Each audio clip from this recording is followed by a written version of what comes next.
Buenas tardes a todos. Le agradezco, como siempre, al Centro de Graduados la invitación para estas formaciones de temas que me parece que son de actualidad, con un impacto de índole práctico. Es la intención de estos cursos cortos.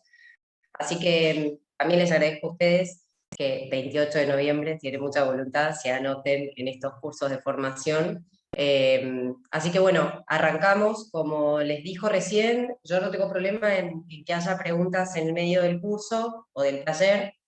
Si no, si ven que la pregunta la podemos hacer al final, como para que se genere algún debate, la hacemos al final, así que eso también quedó a disposición. Em, Mi idea cuando preparé el taller es hablar de la discrecionalidad, en parte un poco al principio en el ámbito teórico, pero en realidad después enfocarnos en pronunciamientos actuales de la Corte Suprema respecto de cuáles son los límites y cuál es el accionar. Me parece que eso nos va a generar, dejé algún tiempo más, disparadores alrededor de esta temática que viene creciendo y evolucionando en nuestro territorio en los últimos 60 años. Yo quiero partir de la base de que el control judicial de la discrecionalidad de la administración pública está escindido, y en realidad está escindido en la actualidad, en la división de poderes. Eso es sumamente importante y tiene que ser nuestro pilar. Lo que pasa es que la concepción que teníamos en el principio, que ahora lo vamos a mencionar, respecto de la división de poderes, no es la misma que en la actualidad. Entonces el impacto jurisprudencial al principio, como todo lo que concernía al ámbito del accionar de la administración pública, era más acotado, ¿sí? No se ejercía tanto control judicial, no por las cuestiones discrecionales, sino en general. Si vamos, por ejemplo, a materia de responsabilidad del Estado, no existía la responsabilidad del Estado, entonces tampoco teníamos una ley de responsabilidad del Estado, entonces jurisprudencialmente la Corte fue diciendo, bueno, no, el Estado es responsable, aplicó el Código Civil. Entonces, digo, hay un montón de institutos que lo que hicieron fue ir creciendo en favor de no judicializar las causas contra el Estado, sino de que el Estado tiene que ser demandado como una persona normal, ¿sí?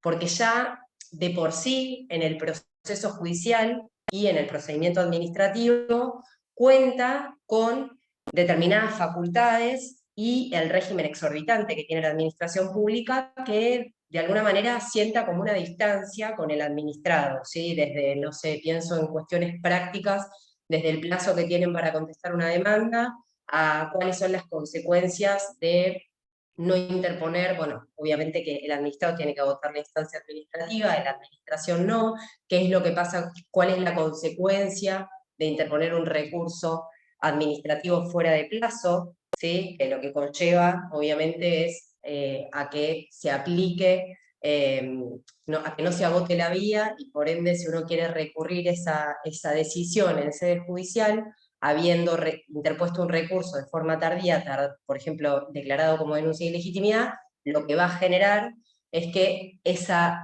causa judicial no se genere, una vez que vaya al fiscal, la habilitación de la instancia pertinente, ¿no? Entonces, bueno, partiendo de toda esa base, de todo ese crecimiento que ha hecho el derecho público en los últimos 50, 60 años, me pareció interesante hablar específicamente del término de la discrecionalidad. Y vuelvo a esto de que esté escindido en la división de poderes. ¿Por qué? Porque en virtud de las decisiones legislativas y también de cómo se reglamentan las leyes a través del Poder Ejecutivo, podemos decir que la actividad reglada es toda aquella que está predominada por una norma jurídica, así que es la que establece la norma jurídica, y la discrecionalidad es la que lleva a cabo el Poder Ejecutivo, pero sin que medie una libertad para accionar. O sea, en realidad es justamente al revés, que medie una libertad para accionar entre diversas oportunidades, tanto de acción como inacción. Es decir, el legislador lo que hizo fue, en su núcleo, que sería la norma, establecer caracteres generales, y al reglamentarse esa normativa por parte del Poder Ejecutivo, se dejaron algunas lagunas que no son lagunas normativas, ¿sí? Que dan la posibilidad de que la administración, frente al caso en particular, actúe de una determinada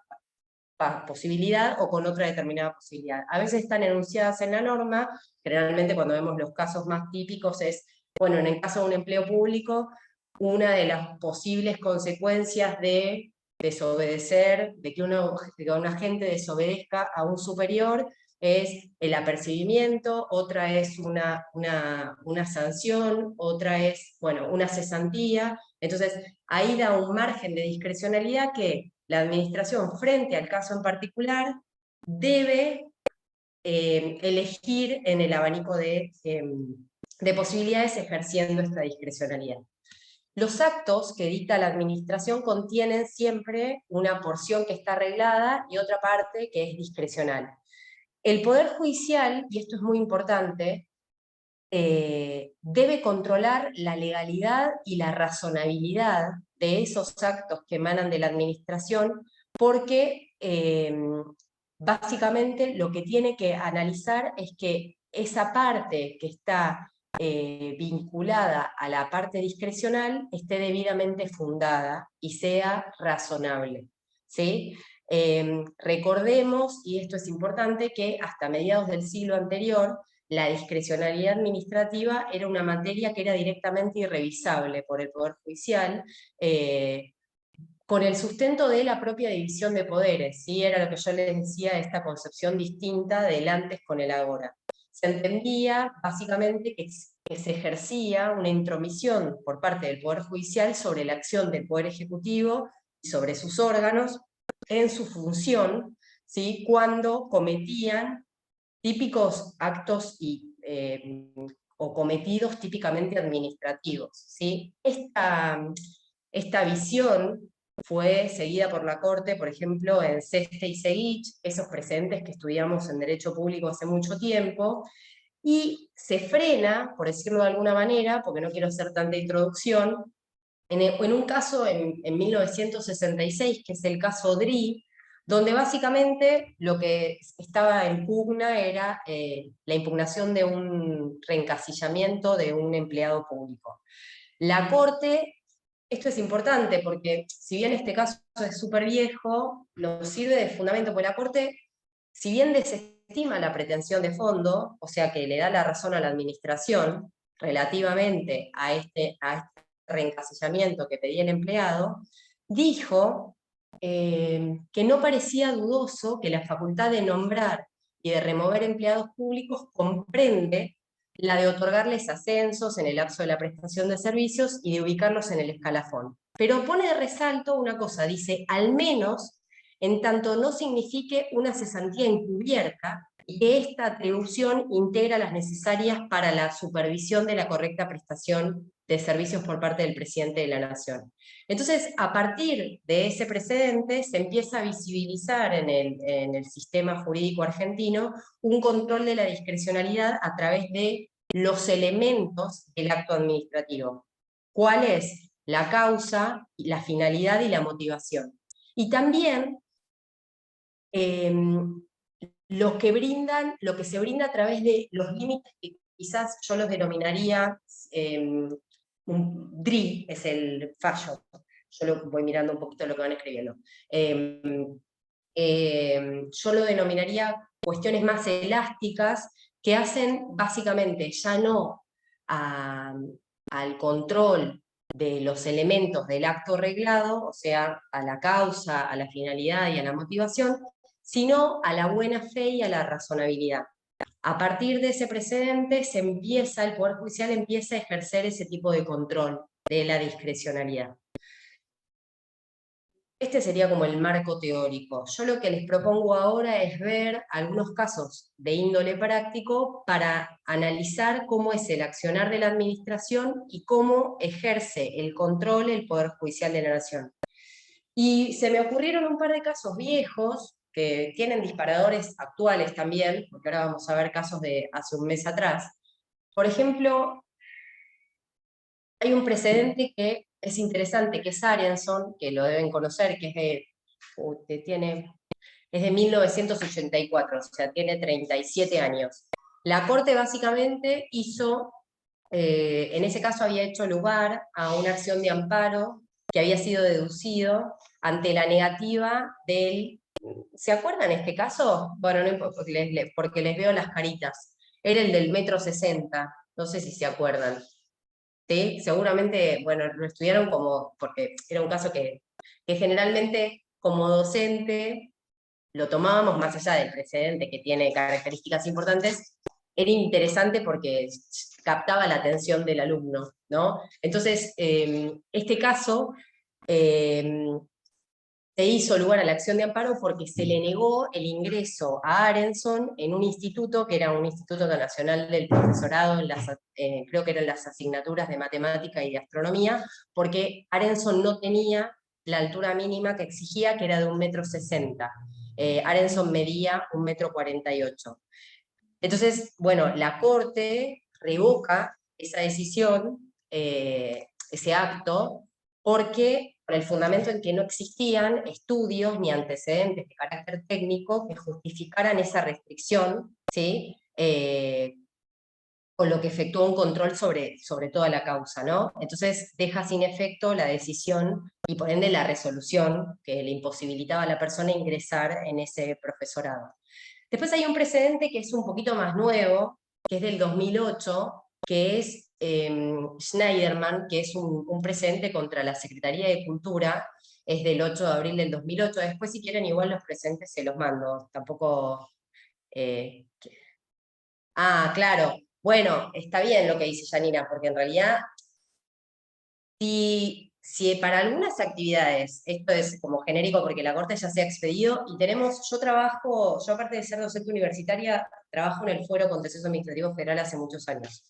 Hay un precedente muy interesante, creo que es de la Sala Cuarta, de hace poco tiempo, que en realidad se falló un poco con perspectiva de género, fue uno de los primeros casos que la sala falla, yo trabajo en la Sala 1 igual, pero que se falla con perspectiva de género porque establecía, no me acuerdo quién era el demandado, pero establecía como una división entre la altura que tenía que tener la mujer y la altura que tenía que tener el hombre. Y en realidad primero no había motivo de distinción, y segundo, tampoco había un rigorismo técnico, como pasó en Arenson. O sea, miren cómo se repiten las cosas, cómo no se cambian las políticas públicas a pesar de eso, porque además lo priva del derecho al trabajo, sin ninguna justificación.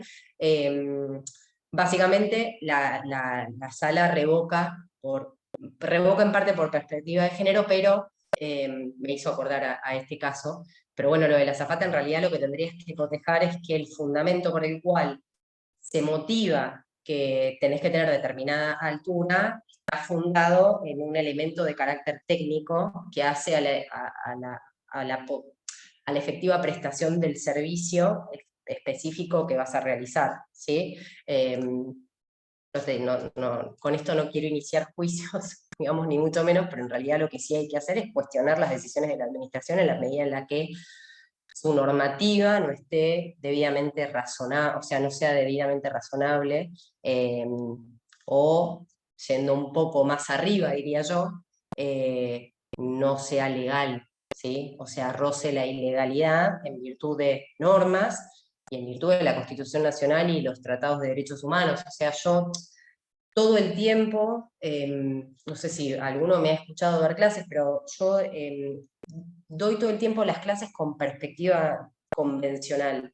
Me parece que hay que subir un poco el estándar y que hay que ejercer todo el tiempo, cuando uno lee un acto administrativo, cuando uno lee una resolución, ver si esas resoluciones son contestes no solo con la norma, sino con la Constitución Nacional y con los instrumentos internacionales que ratificó la Argentina. ¿Sí? Con eso levantamos un poco el estándar y podemos ejercer un control posterior, si se recurre la decisión, mejor, y ayudar un poco más a la justicia, que al momento de fallar, si bien el control de constitucionalidad y de convencionalidad se tiene que hacer de oficio, sea más efectiva la decisión, ¿sí? Por petición de ustedes y por parte nuestra también, como trabajar de alguna manera en conjunto. Básicamente el caso Schneiderman, pues yo me pongo a hablar y voy por la tangente. Se trataba de un agente que había sido designado por concurso en la administración pública. A Schneiderman le cancelan esa designación durante el periodo de prueba. Entonces, Schneiderman lo que hace es promueve una demanda para que se declare la nulidad y la inconstitucionalidad de ese acto administrativo, y también plantea la inconstitucionalidad del artículo 25 del Convenio Colectivo de Trabajo de la Administración Pública Nacional. ¿Qué pasó en este caso? En primera y en segunda instancia se rechaza la demanda. Básicamente lo que dijeron el juez y la Cámara fue que la persona carecía de estabilidad en el empleo. Entonces, con ese solo motivo, justificó el rechazo de la demanda. Ahora bien, cuando el expediente, bueno, se deduce recurso extraordinario, que me parece que en ese caso se deniega, se deduce la queja respectiva, y la Corte revoca la decisión de la Cámara. Básicamente, la Corte analiza si el fundamento de la cancelación a través de ese acto administrativo fue la idoneidad o no en el cargo, o si existió una reestructuración o no en el organismo que llevara a la decisión que toma la administración. ¿Por qué? Ustedes me pueden decir, bueno, pero ¿qué tiene que ver? Porque la Corte concluye que si alguno de esos dos elementos, o sea, si el actor era idóneo o no era idóneo en el cargo, o si el fundamento de la revocación del acto fue la reestructuración del organismo, si esos no fueron los motivadores de la cancelación de la designación, el acto para la Corte no iba a contener una causa, ¿sí? Que es un elemento básico y esencial para la validez del acto administrativo. Entonces la Corte reconoce que si bien hay un ejercicio discrecional en favor de la administración, ¿por qué? Porque en este caso el artículo 25, que el actor pide que se declare inconstitucional, habilita a la administración pública a dejar sin efecto las designaciones de los agentes durante el periodo de prueba. Pero si bien la Corte reconoce que existe un ejercicio discrecional metido dentro del 25, no obsta a que en el caso el acto administrativo verifique, contenga todos los elementos y recaudos que exige la ley 19.549, o sea, la ley de procedimientos administrativos. Y tampoco se escapa, o sea, se encuentra como excluido de la razonabilidad que tiene todo acto administrativo. O sea, cuando hablamos de la 19.549, acuérdense que son los elementos del acto, ¿sí? Y el margen de razonabilidad que tiene que tener ese acto administrativo. Entonces, la Corte dice que, básicamente, si para la adquisición de estabilidad se requiere comprobar en el periodo de prueba de 12 meses la idoneidad del agente, eso lo que hace es limitar el ejercicio discrecional de la administración, que no se encuentra en este caso habilitada, digamos, a revocar una designación de un agente que ingresó encima por concurso, sin mencionar en el acto administrativo las razones que llevaron a dejar sin efecto ese nombramiento. Entonces, en ese contexto pone de resalto que el ejercicio, el control judicial de los actos discrecionales encuentra su lugar de actuación en los elementos reglados del acto, o sea, en la competencia, en la forma, en la causa, en la finalidad y en la razonabilidad de la decisión. ¿Sí? Este caso es importante porque en realidad la Corte, esto es una cuestión más teórica, fue variando en qué elementos del acto eran reglados, eran discrecionales. Eso, si ustedes van a los libros van a ver que algunos dicen que sobre unos, otros dicen sobre otros. Nosotros lo que tratamos de hacer en el Poder Judicial es un control amplio de la discrecionalidad y no cegarlo a la finalidad, el objeto, la causa, ¿sí? A los elementos específicos.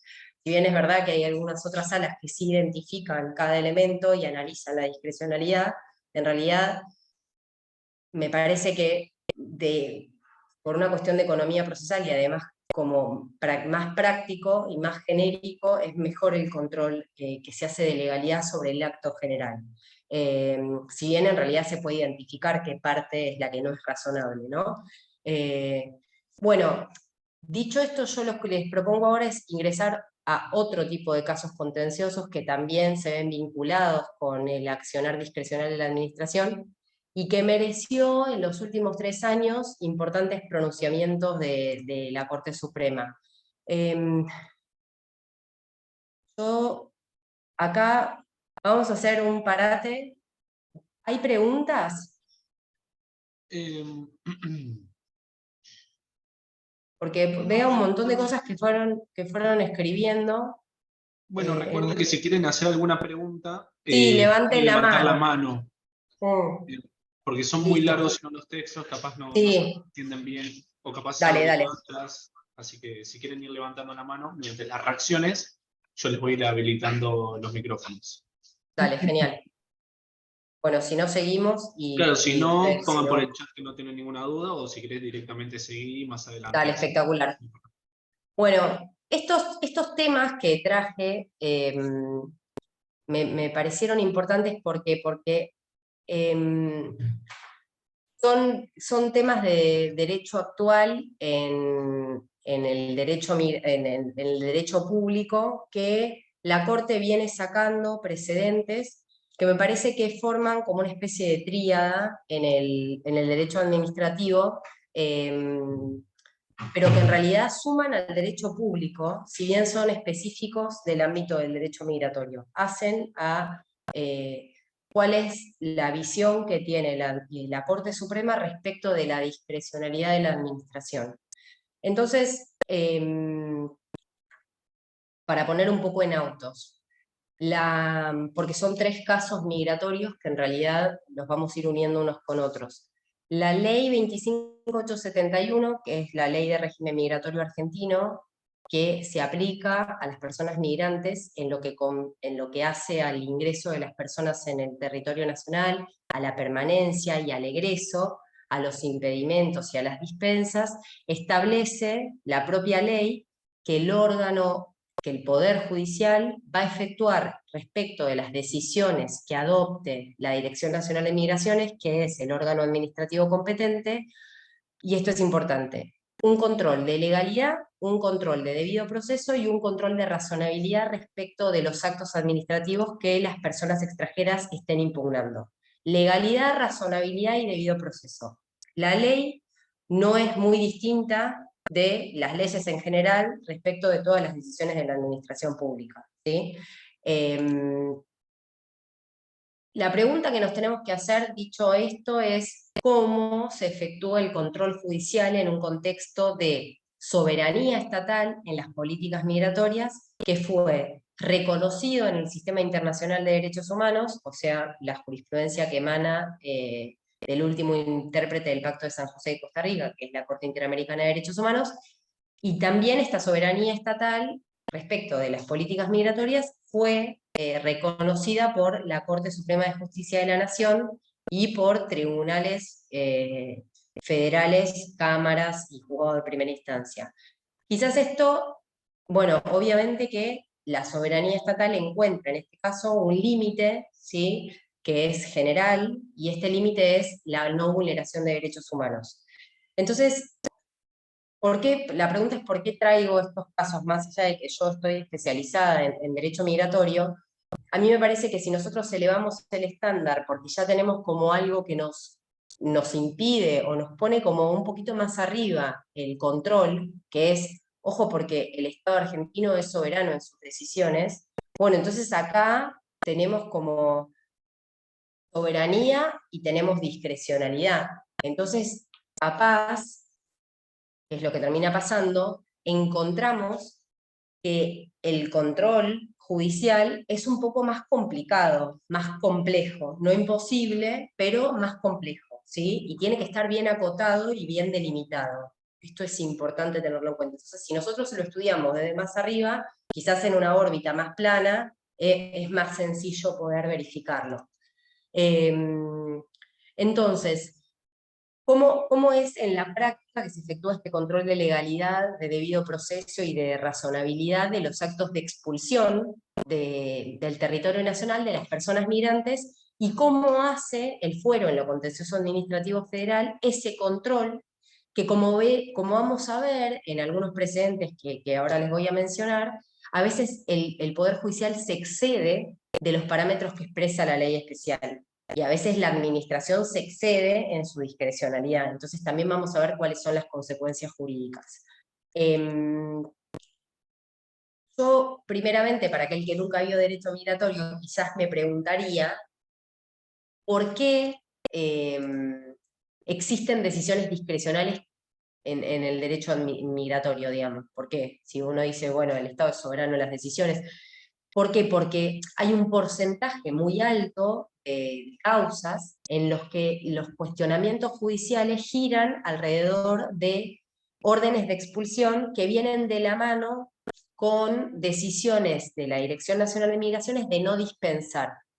Para hablar técnicamente rápido y sencillo, dispensar es: yo tengo un impedimento legal de permanecer, pero también tengo en la norma una dispensa, que sería como un perdón, ¿sí? Por ejemplo, yo cometo un delito, pero si yo acredito tener un hijo argentino, la Dirección Nacional de Migraciones me puede dispensar, me puede perdonar ese impedimento legal y dejarme permanecer en el territorio nacional. Esa decisión de dispensarme o no es 100% discrecional de la administración, o sea, de la Dirección Nacional de Migraciones, ¿sí?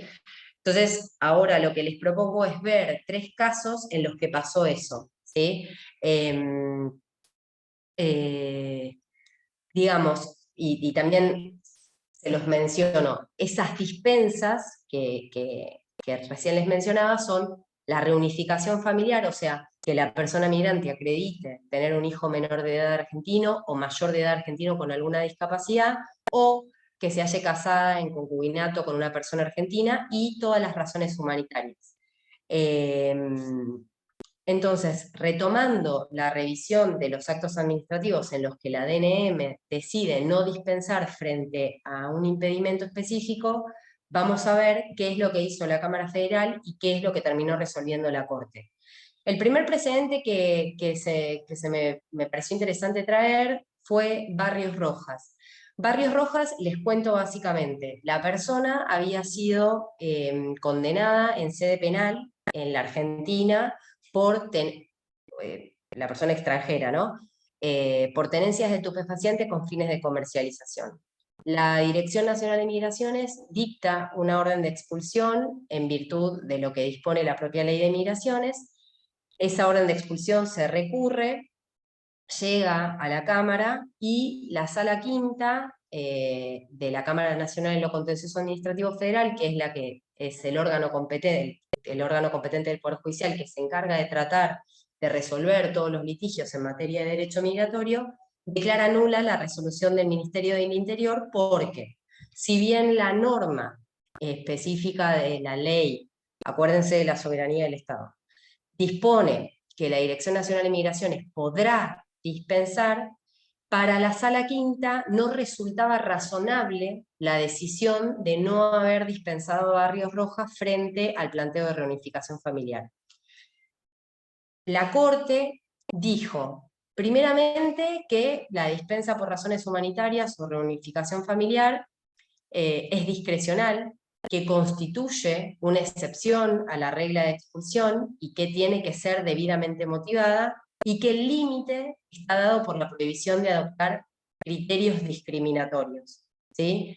Entonces, con este fundamento, la Corte entendió que la conveniencia, y esto es muy importante porque hace a la discrecionalidad en sí, más allá del tema específico, que la conveniencia o que el interés jurídico en ampliar salvedades previstas a una regla legal, aun cuando fuera en protección de derechos individuales, es un problema de técnica legislativa, de política legislativa, que solo le incumbe al Poder Legislativo resolver. Entonces, desde esa mirada, ya podemos ver que, según la Corte, hubo una errónea valoración por parte de la Sala Quinta en exceso de lo que preveía la ley, y que el límite es lo que no indicó el legislador, o sea, el creador de la norma llevó a cabo una indebida sustitución de las facultades que la ley le atribuyó a la administración, ¿sí? Desde esta mirada, la Corte indicó que la valoración relativa, por ejemplo, la valoración que hizo la Quinta para decir que no era razonable la decisión de no otorgar una dispensa fuera de los fundamentos que surgen de la norma. Por ejemplo, les cuento que la persona se había reinsertado en la sociedad luego de cumplir la condena penal, que no había transcurrido un tiempo, había transcurrido un tiempo considerable desde que había cometido el ilícito, La Corte dice, esas valoraciones que llevó a cabo la Sala Quinta no fueron y no son elementos que el legislador contempló como alicientes a la hora de conceder o no una dispensa. Entonces, con ese fundamento, entendió que debía revocarse la sentencia y confirmarse la orden de expulsión.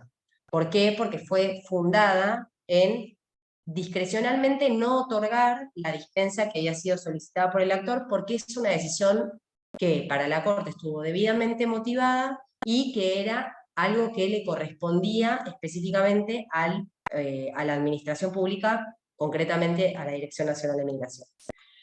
Seguimos con otro caso, este caso es del 2020. Hay un segundo caso que es del 7 de diciembre de 2021. El caso se llama Otoya Piedra. Yo a los de la Sala Quinta los quiero un montón, pero la Corte revoca otra vez un pronunciamiento de la Sala Quinta.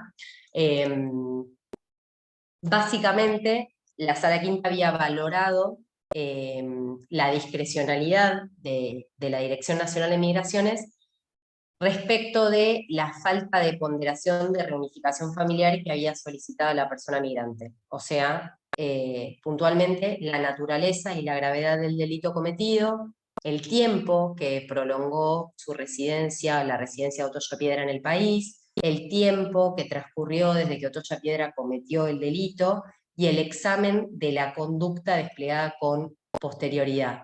También la Sala Quinta en este caso tuvo en cuenta los vínculos sociales, los vínculos culturales y los vínculos familiares que la persona extranjera había desarrollado en el país de residencia, y la duración, esto se los digo para que lo sepan, toda orden de expulsión del territorio nacional lleva consigo una orden una orden de prohibición de reingreso del territorio nacional, porque imagínense si la Dirección Nacional de Migraciones ordena que la persona sea expulsada y no determina una prohibición de reingreso, se efectiviza la orden, se lo expulsa y a los 3 días vuelve otra vez, ¿no? Entonces, bueno, eso está establecido en la norma. Todas esas cuestiones que les acabo de mencionar, nada, no están en la norma, no surgen de la norma, son todas valoraciones de índole discrecional, que si bien la Sala Quinta, nosotros en la Sala 1 también lo hacemos, tienen características y se fundan en cuestiones de índole de derechos humanos, ¿sí? Porque la persona migrante es una persona ya de por sí vulnerable.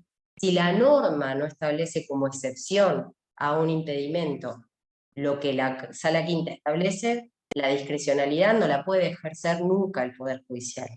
La discrecionalidad es plena de la administración pública, no en los casos migratorios, en todos los casos. Por eso esto lo hago extensivo. Y esto también me viene bien porque el Poder Judicial lo que tiene que hacer, que es lo que dije desde el principio, es un control de legalidad y de razonabilidad de los actos administrativos. En su parte reglada, mucho más sencillo, porque no se hace examen de razonabilidad, porque si la norma dice blanco, se aplica blanco, y a lo sumo el actor lo que va a tener que hacer es plantear la inconstitucionalidad, pero sí la razonabilidad y la legalidad respecto del ámbito de discrecionalidad. Y siempre la discrecionalidad tiene que estar motivada, ¿sí? ¿Por qué te di 5 días de cesantía o por qué te di 5 días de sanción y no 15? ¿Sí? No es lo mismo, ¿sí? Porque las decisiones de carácter discrecional tienen que estar debidamente motivadas para que el Poder Judicial pueda ejercer un control, ¿sí? Y que esa decisión no sea irrazonable, ¿sí? Entonces, en ese caso, la Corte revoca con el mismo fundamento que utilizó en Barrios Rojas, diciendo que la discrecionalidad era propia de la Dirección Nacional de Migraciones y que esos elementos que la Sala Quinta había individualizado no estaban incluidos en las excepciones a la dispensa, o sea, que están establecidos en la ley específica de migraciones. Entonces revoca la decisión. Y después, por último, hay un caso que es sumamente interesante, que es el último que cierra la tríada en materia de derecho migratorio, lo que concierne con el derecho con la discrecionalidad, que es CGA, que es un fallo del 6 de septiembre del 2022, o sea, de hace 2 meses atrás. Este caso tiene varias particularidades. Si bien reconoce la discrecionalidad de la administración con sustento en Otoya Piedra, en Barrios Rojas y en todos los precedentes de derecho público que hacen a la discrecionalidad de la administración, y determina de esta manera que la dispensa, o sea, que la decisión de la administración de no conceder una dispensa en virtud de una entidad y del delito cometido por la persona extranjera está dentro del ámbito de valoración que la ley le atribuye específicamente a la Dirección Nacional de Migraciones. La Corte también pone de resalto que dos cosas, que esto lo dijo en precedentes anteriores, por ejemplo en Schneiderman. Si se acredita, y esto es importante, el grado de desamparo en que quedarían los familiares de la persona extranjera, el rechazo de la medida podría, o sea, el rechazo de la dispensa que se solicita, podría, lo pone como para iniciar la causa, podría ser considerado, según la Corte, una injerencia de carácter arbitraria o de carácter irrazonable al derecho a la protección a la vida familiar. ¿Sí? Esa sería una posibilidad. Y otra posibilidad es si la reunificación familiar incluyera prioritariamente a menores de edad, podría, según la Corte, resultar aplicable de modo decisivo la noción del interés superior del niño. Entonces ya nos planta dos circunstancias que son totalmente distintas. ¿Por qué? Porque con fundamento en estos dos estándares, la Corte dice que la Dirección Nacional de Migraciones no valoró la circunstancia de extrema vulnerabilidad en la que se hallaban la persona migrante y sus hijos, ni el peligro de desamparo de los menores de edad, y en virtud del mandato explícito que está previsto en el 14 bis de la Constitución y en los tratados de derechos humanos atinentes a la protección integral a la familia, y lo concerniente al interés superior del niño, revoca la decisión. Ustedes me pueden preguntar a mí cuál es la diferencia entre una decisión, como vimos en Otoya Piedra o en Barrios Rojas, en la que se desestima un pedido de dispensa por reunificación familiar, pónganle que en esos dos casos la persona acredita tener un hijo menor de edad, con el caso CGA. El caso CGA, desde un principio en sede administrativa, la persona extranjera, más allá de encontrarse incursa en uno de los impedimentos legales para permanecer en el territorio por haber cometido un delito, había manifestado y exteriorizado que se encontraba en situación de extrema vulnerabilidad, ella y sus hijos. Y acá tenemos un problema que quizás es de raíz y que obviamente que no hace a la discrecionalidad, pero sí hace a la razonabilidad de las decisiones de la administración, que la Corte no lo trata, que me parece que debió tratarlo, pero no lo trata, y sale por otro lado, con otra fundamentación, que es un súper fallo, digamos, pero sale por otro lado, que es que la realidad de los menores de edad, que no son parte, según muchas personas, de los pleitos de expulsión de personas extranjeras en el territorio nacional, según mi mirada sí son parte, por el interés superior del niño, no se puede conocer esa realidad si no se hace un informe socioambiental que da cuenta de la formación, del vínculo con los padres, de cuál es la situación social, económica, cultural, educativa del menor, porque la situación en este caso de desamparo y de extrema vulnerabilidad que encuentra la Corte, no la encuentra en el expediente administrativo ni la encuentra en el curso del proceso judicial de primera y de segunda instancia. La encuentra porque la persona migrante desde un primer momento en sede judicial venía planteando que se dé vista al defensor de menores en primera y en segunda instancia le rechazan esa pretensión, y la Corte, que aún todavía no se expidió sobre la obligatoriedad de dar intervención a la Defensoría de Menores en este tipo de casos, en los casos de expulsión habiendo una persona menor, dio vista al defensor de menores, y el defensor de menores hizo un informe socioambiental, y de ese informe socioambiental se desprende la realidad de la cual la Corte puede concluir que la persona migrante se encontraba en extrema vulnerabilidad, sus hijos se encontraban en extrema vulnerabilidad, y había una real afectación del interés superior del niño.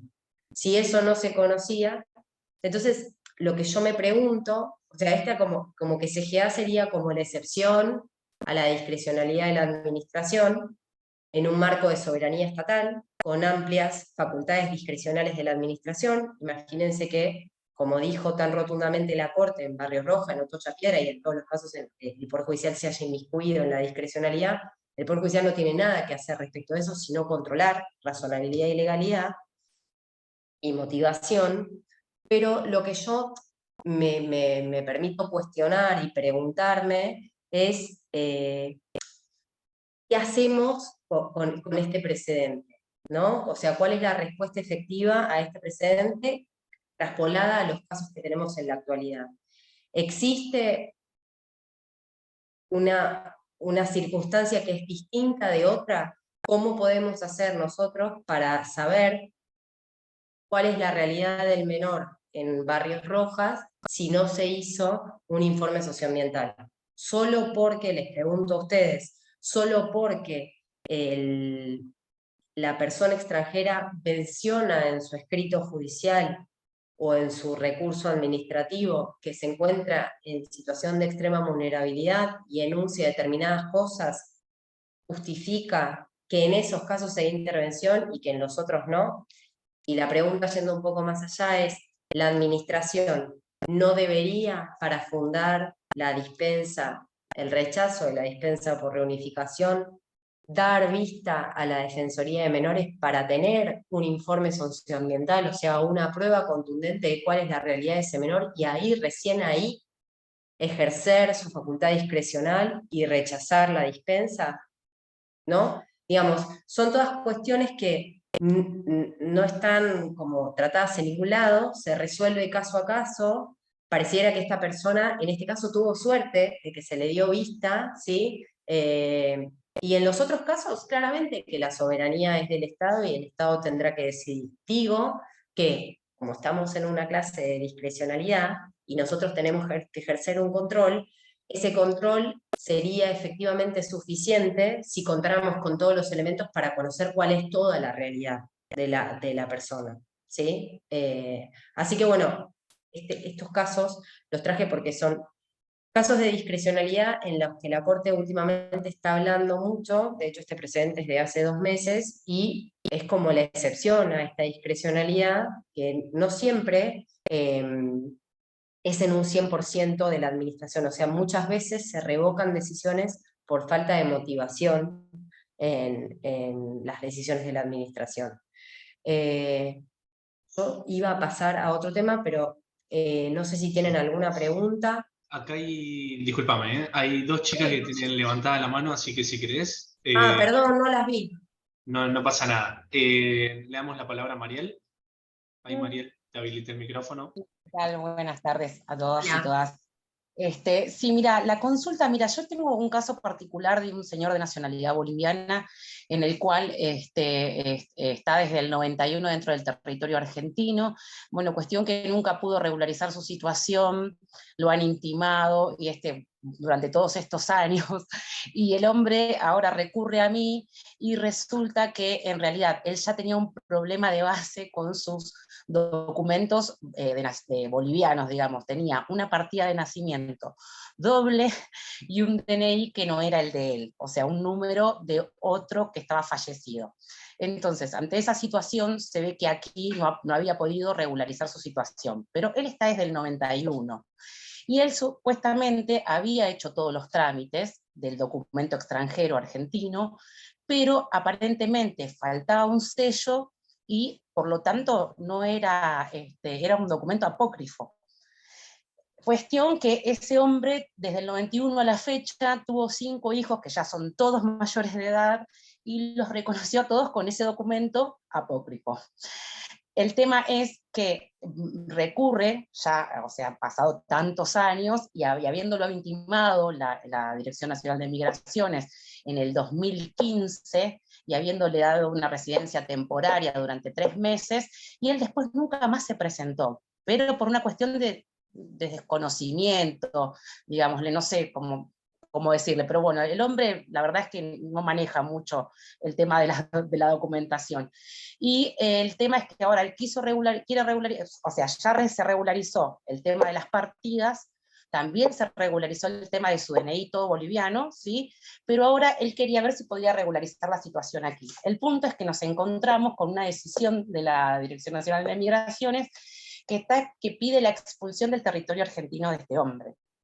El punto es que todavía ni siquiera se lo notificó.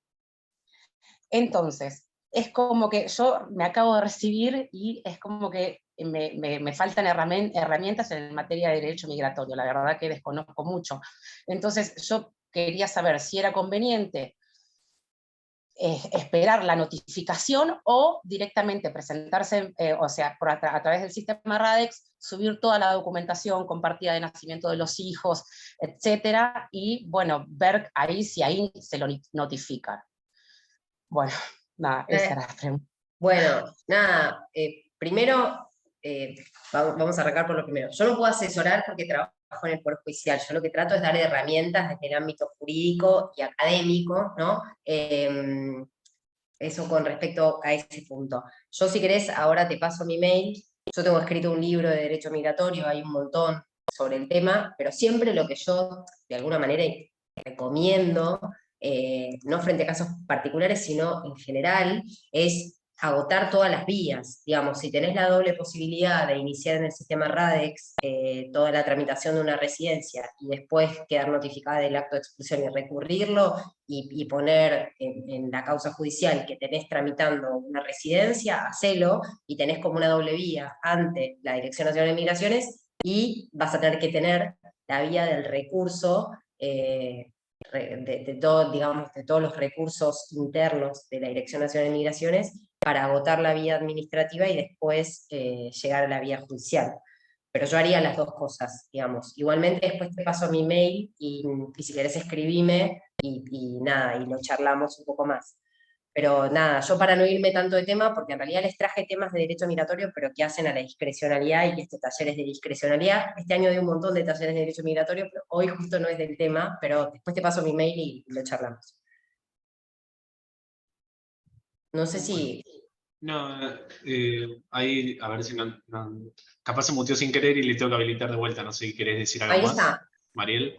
Y muchas gracias, un millón de gracias. No, al contrario. Listo.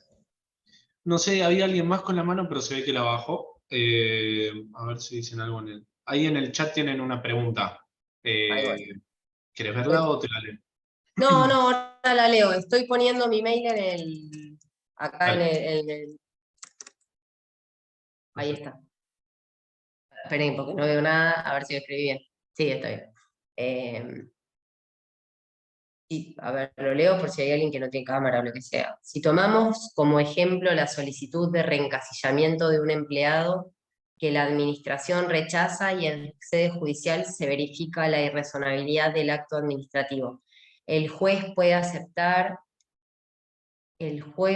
puede ordenar a la administración la solicitud de reencasillamiento. Ese es un tema interesante, bastante. Sí, puede, pero acá hay una cuestión que hace a la división de poderes y que el Poder Judicial trata de no entrometerse en las cuestiones administrativas de la administración. Nosotros estimamos, y es lógicamente, que si una persona se la expulsa de la administración por algún motivo, y ese motivo luego es judicializado a través de la impugnación del acto respectivo del acto administrativo, y se determina la nulidad de ese acto administrativo por falta de motivación, pongamos el ejemplo, porque no está debidamente motivado ese acto, piensen que durante todo el proceso judicial que tarda en resolverse ese planteo, esa persona o sea, la corrieron hace, ponele 10 años, e ingresó otra persona en su cargo, ¿no? Entonces, en cuanto a la cantidad de cargos que dispone cada unidad o cada organismo, cada cartera ministerial, nosotros no nos podemos entrometer. Claramente, nosotros sí disponemos, si el objeto es que se declare la nulidad del acto administrativo y el debido reencasillamiento, que se lo reencasille en... generalmente no nos metemos en, no sé, si es el CINEP, el SINAPA o donde sea, en el régimen específico, a dónde se lo tiene que reencasillar, ¿sí? Ahí nosotros no nos metemos, sí intimamos, o en la parte resolutiva de la disposición de la resolución o de la sentencia judicial, disponemos que se tiene que dictar un nuevo acto administrativo teniendo en cuenta la nulidad de ese acto administrativo a la luz de los parámetros que establece la Cámara, por ejemplo. El problema con eso es, Andrea, sí, el problema con eso es un tema bastante importante, es qué pasa si la administración incumple la manda judicial, ¿no? Puedo preguntar. Y si quieren, porque tengo varios casos de discrecionalidad, estoy pensando en que hay un caso que, a ver, esperen un minuto que estoy pensando a dónde lo tengo.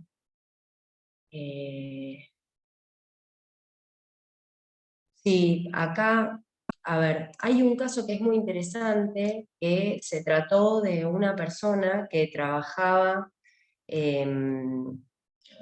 esperen un minuto. Esperen porque el caso no tiene ningún desperdicio y hacia la discrecionalidad. Esperen un segundo que voy a ver si lo encuentro. Esto del vivo, esperen un segundo, ya lo voy a encontrar. Acá. Está. Bueno, a ver. Este caso es un tema interesante, ¿por qué? Porque el caso se ceñía a un agente que trabajaba en la Administración Nacional de Aviación Civil, o sea, la ANAC. El agente impugna en el año 2010 una decisión del órgano administrativo, o sea, de la ANAC, y obtuvo una sentencia favorable, básicamente era lo que pedía el actor, que se dejara sin efecto una disposición, que se le asigne un nivel escalafonario superior al escalafón que le habían asignado y que se le abonen las diferencias correspondientes entre la categoría en la que revistaba desde el ingreso al organismo y la que se le asigne por parte del Poder Judicial.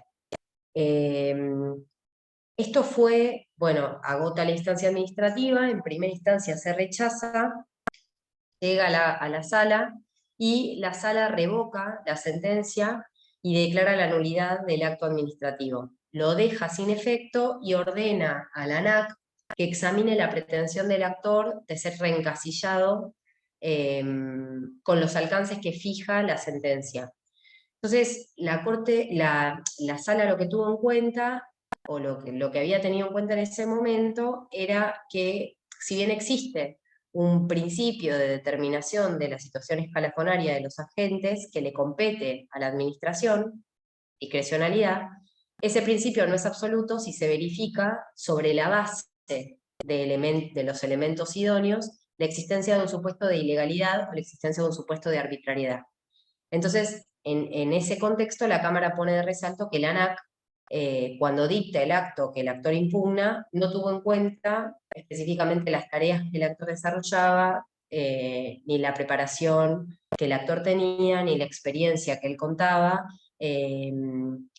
y todo lo que él había acreditado relativamente a sus antecedentes académicos y profesionales. Ordena en ese contexto que se dicte un nuevo pronunciamiento. La ANAC queda notificada de la sentencia, dicta un nuevo acto administrativo, pero ¿qué hace? Justamente con lineamiento, sí, ahora se les pasó el fallo. Con lineamiento en el pronunciamiento de la sala, y me están grabando, pero no importa, la ANAC vuelve a dictar el mismo acto administrativo, pondera 2 o 3 cositas más, y ¿qué hace? Le desestima la pretensión del actor de ser reencasillado a donde el actor quería.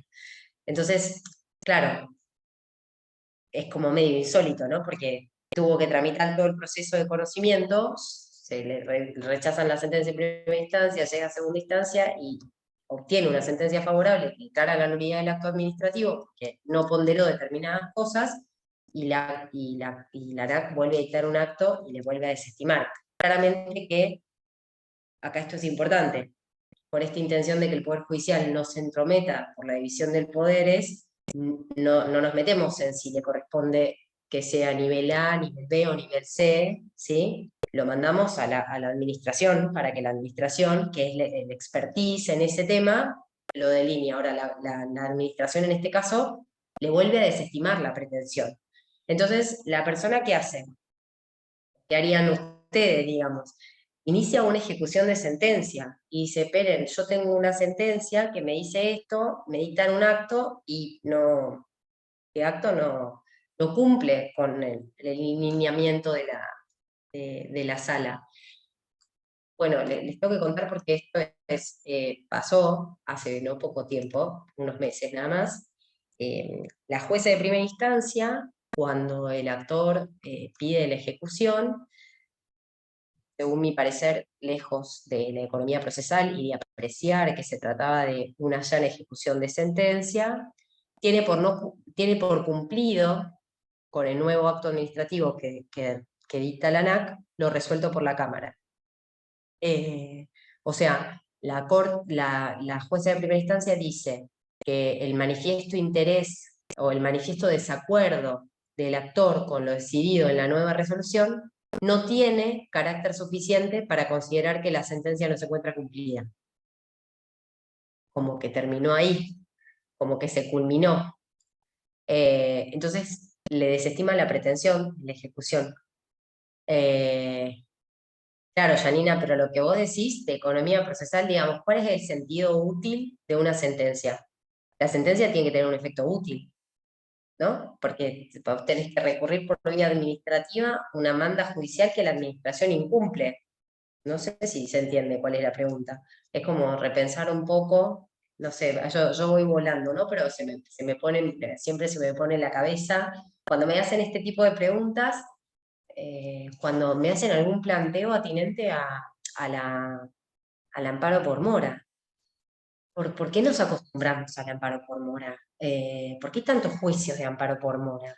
O sea, si la administración tiene la obligatoriedad de expedirse en todos los casos de manera expresa, ¿no? Y estamos todo el tiempo como cuestionando y hay amparos por esto y amparos por lo otro y el silencio de la administración. Es como que tenemos que elevar un poco la vara, digamos. Si el señor estuvo litigando 10 años en la justicia y tiene una sentencia que le determina alineamientos, se dicta un acto, ustedes díganme, que va a tener que litigar otra vez en sede administrativa, bueno, no se litiga en sede administrativa, pero recurrir la decisión en sede administrativa para volver a litigar otra vez 10 años, y capaz que en 10 años más le dictan otro acto administrativo que le vuelven a decir que no.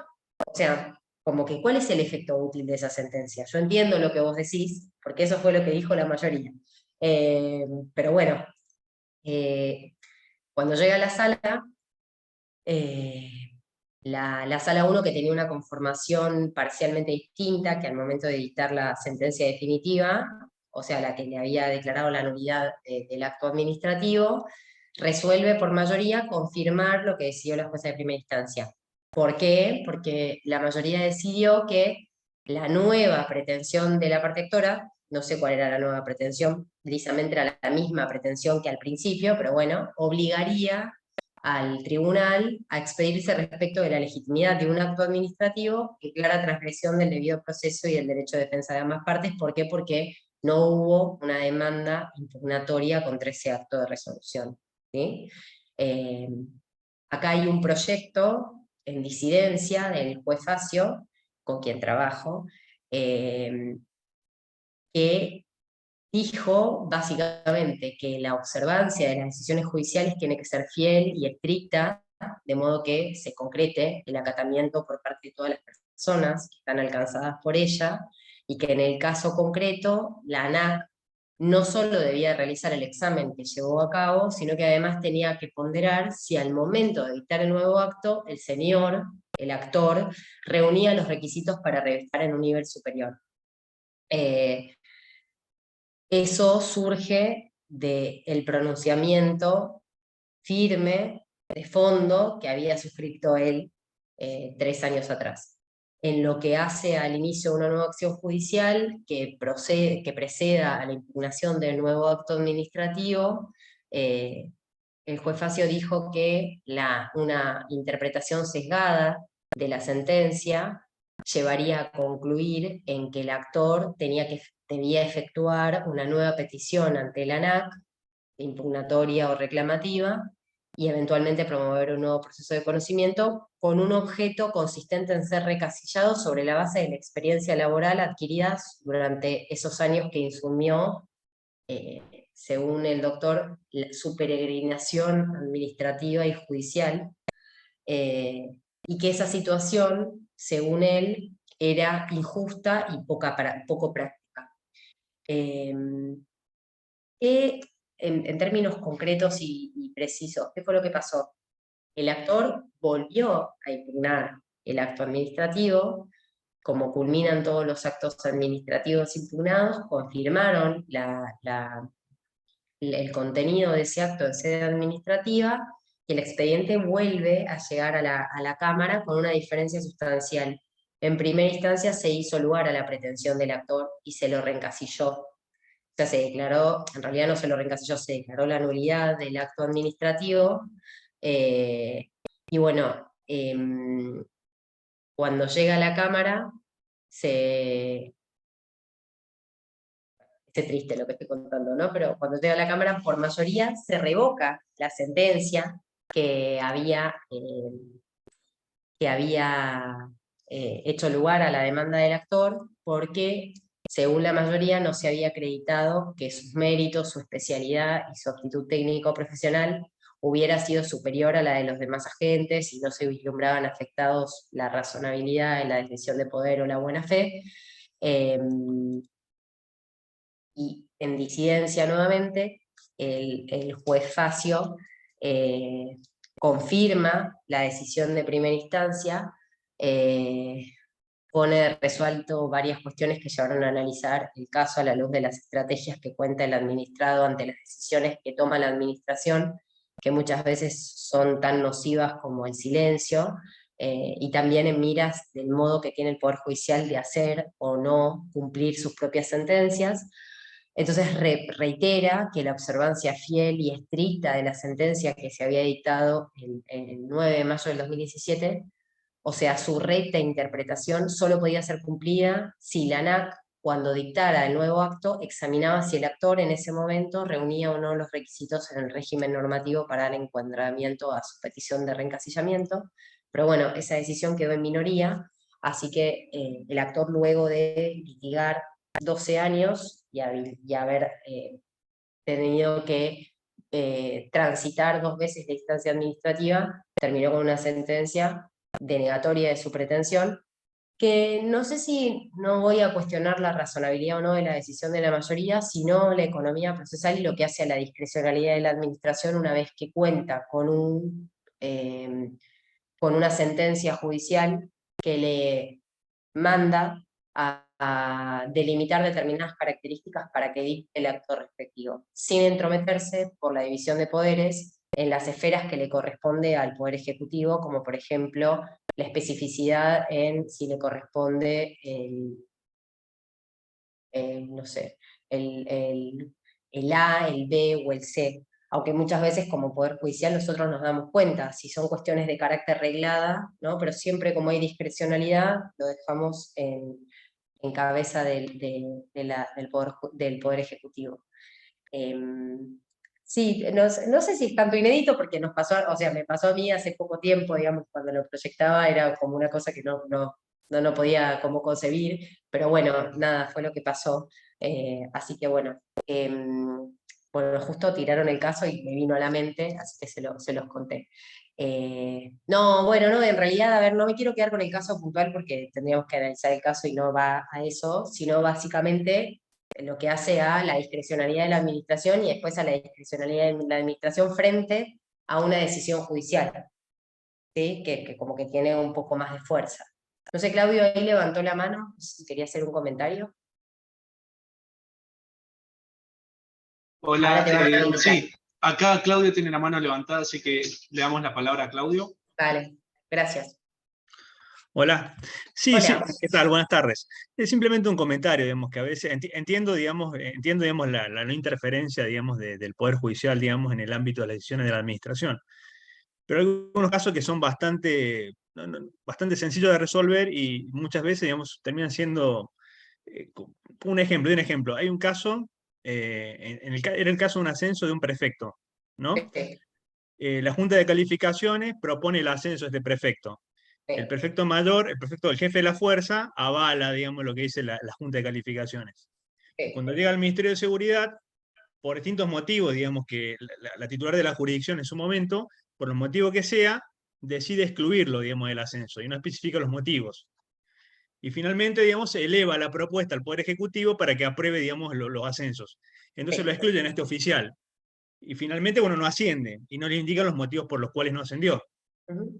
Bueno, finalmente lo judicializa, lo judicializa esta situación y pierde en primera instancia y lo da vuelta en la Cámara.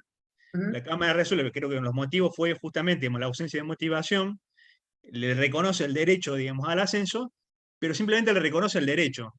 O sea, lo que dice que el obrar de la administración fue legítimo y que le corresponde, digamos, el ascenso. Ahora, no dispone el ascenso. Y en realidad, digamos, es cierto, digamos, hay motivos para justificar.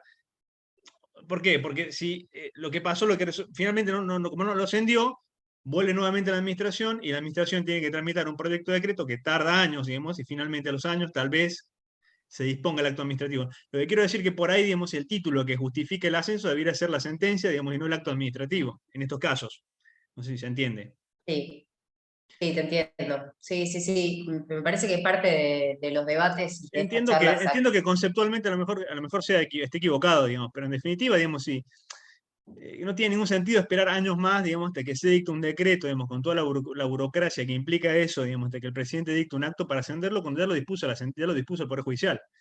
Es casi como si fuera arreglado ya, digamos, eso voy. Yo ahí te diría una cosa, porque, Sí, digamos, yo soy súper de economía procesal, ¿no? sí. Pero hay algunas cuestiones que que a nosotros nos escapan, que a nosotros no nos corresponden y que conllevan algunas cuestiones como, por ejemplo, no sé, acuérdense, me pongo a pensar ahora, la discrecionalidad, por ejemplo, la movilidad jubilatoria. Y sí, está establecida en la Constitución, pero ¿le corresponde al Poder Judicial establecerla si no hay una ley? No. Digamos, esto se judicializa y el Poder Judicial se tiene que hacer el control de constitucionalidad, es decir, hay movilidad jubilatoria constitucional y no hay una ley que la implemente. Y lo que hace es exhorta por Badaro a que se reglamente y se lleve a cabo y se operativice. Claro. Después Yo lo que hay, digo para este caso, disculpa, pero este caso sí, estos casos me parecen distintos, porque en definitiva se le reconoció el derecho, digamos, a ascender, digamos. Es como claro, que no pero el tiene, no hay otra reconocimiento, alternativa. De que yo te eso no hay otra entiendo, alternativa. no, yo te entiendo, No pero hay el dos alternativas, reconocimiento o tres del o cuatro. derecho, pero quizás el reconocimiento del derecho, ahí específicamente, está reconocido en una sentencia, pero el Poder Judicial no puede dictar un acto administrativo, ¿sí? Que reconozca ese derecho y que ese derecho se operativice en ese caso. Es como que lo veo, sí lo que puede hacer, y esto ha pasado muchas veces, es cuando se reconocen derechos a ascenso, nosotros lo que hacemos es a que en el término de 10 días se dicte la decisión respectiva. Y Y eso después parece más sí es razonable. ejecución de la sentencia, porque eso es como Poder Judicial darle herramientas al administrado para no hacer así, cuando dicté la sentencia, después decir, bueno, después ¿sabes qué? Que vaya a litigar a sede administrativa y que él espere 10 años en que, porque vuelvo, insisto, en que ahí sí, si no, ¿para qué? ¿Cuál es el efecto útil de ese No tendría pronunciamiento? efecto, claro. No tiene ninguno. Lo que es importante es ponerle un plazo, después intimar bajo percibimiento astreintes. Eso en la práctica hace que, en realidad, en un Estado de Derecho que funcione bien, no debería pasar. Debería pasar que cuando le llega la cédula electrónica de notificación de una sentencia judicial, no digo que a los 2 días se dicte, pero realmente nosotros determinamos plazos para que justamente el administrado se vea beneficiado y no tenga que esperar toda la espera burocrática que tiene que esperar cualquier administrado en una situación normal, porque entendemos que tuvo que judicializar una causa para obtener algo que le correspondía.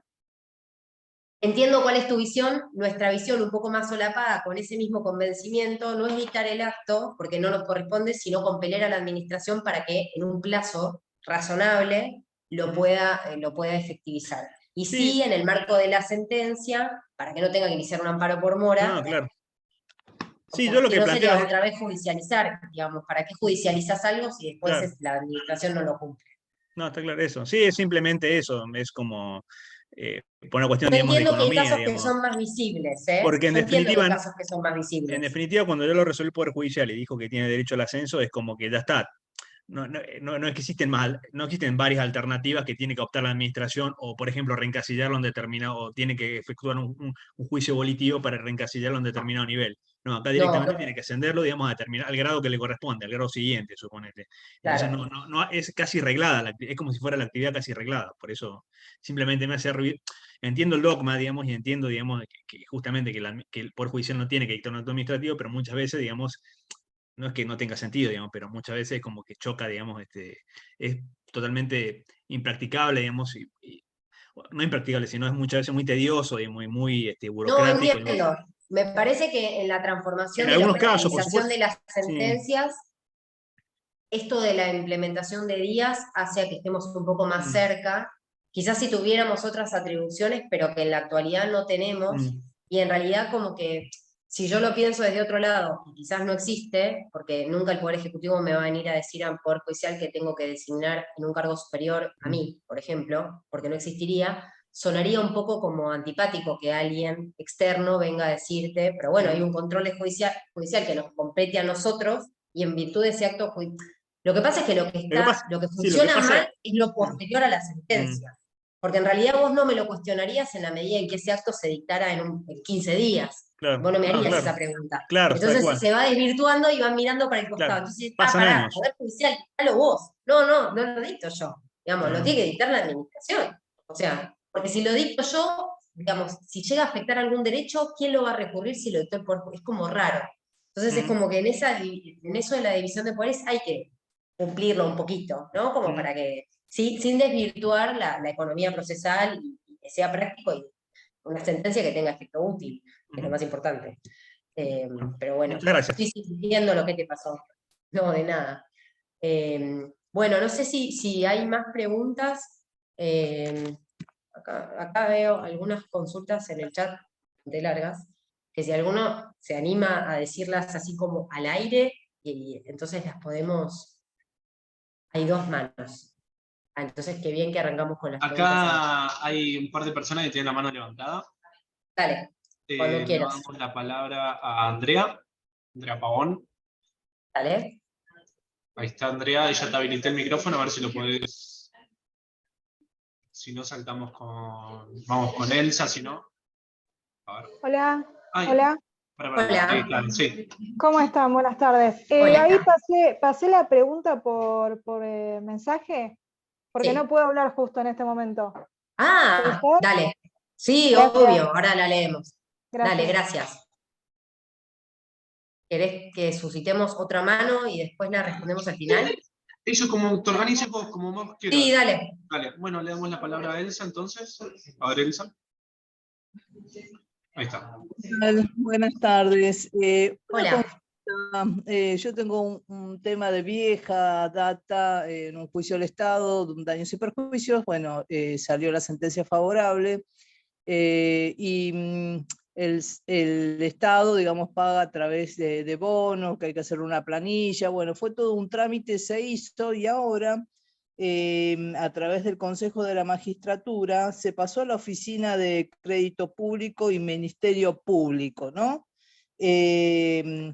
Entonces ahí es como que yo particularmente nunca, digamos, dentro del estudio donde yo trabajo, prácticamente no es una especialidad, son esas cosas que caen y bueno, hay que hacerlas, y bueno, a mí me la entregaron un poco pesada, fue más que nada desde mi lado todo administrativo, y ahora es como que estoy perdido, que no le puedo seguir, digamos, el camino de cómo sería para que se haga efectivo ese cobro, ¿no? de la sentencia, porque más que nada también con el tema del COVID, lo que tiene que ver con los organismos públicos es como que uno no tiene a dónde dirigirse si es que quiere hacer alguna consulta presencial.